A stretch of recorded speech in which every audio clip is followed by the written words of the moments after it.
The experiences of integration back into society by many of Australia's returned servicemen were often only known by close family members, if that.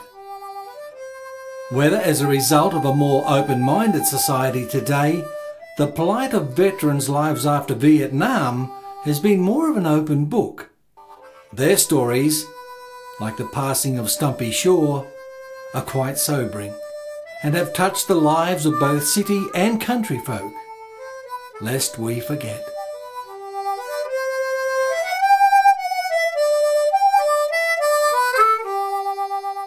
The constable had found the man, round 5 on Friday morn, apparently while on his shift from midnight through till dawn.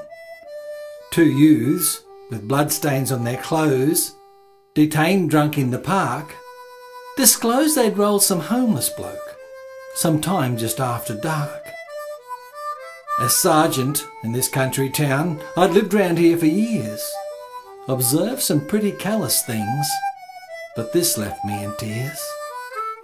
The aged and fragile frame lay slumped there in a pool of mud, and through his snow-white hair and beard was clotted crimson blood.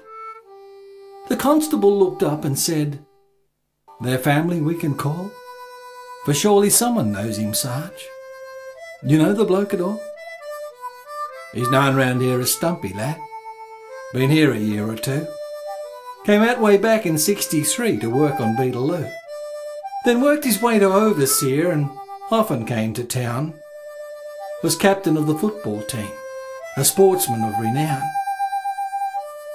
He married pretty Sheila Clark, and when his son was 4, they called conscripts for Vietnam, which saw him go to war.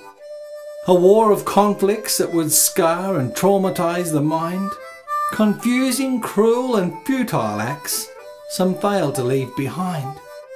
Inherent post-traumatic stress was that war's legacy, together with the stump you see, attached below his knee.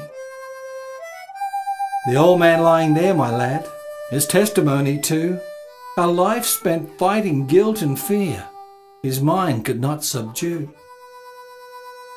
Poor Sheila shared his sleepless nights, the flashbacks and his pain, but in the end she lost the fight as Stumpy left again. He camped in squats around the town and drowned his pain with wine, withdrew into his own quiet world, content now to resign from all of life's inequities, the company of folk. But all the town saw Stumpy Shaw, a harmless poor old bloke. His Sheila raised their only son, who still lives here today, who cared for her through all those years, until she passed away. She told him of the man she'd known before he went to war, so in his mind he held no grudge against old Stumpy Shaw. In fact, one day, down by the creek, while Stumpy washed his socks, he saved a lad from drowning as he dived onto some rocks. The boy he saved that very day was his own grandson Kim. Ironical, I guess, eh, lad, that Stumpy should save him. You know, Sarge, when I found the man, I thought him just a bum, and judged the bloke on what I saw. But this has left me numb. The facts are mighty sobering, Sarge, and now I feel real bad. You reckon we can find his son? You're talking to him, lad.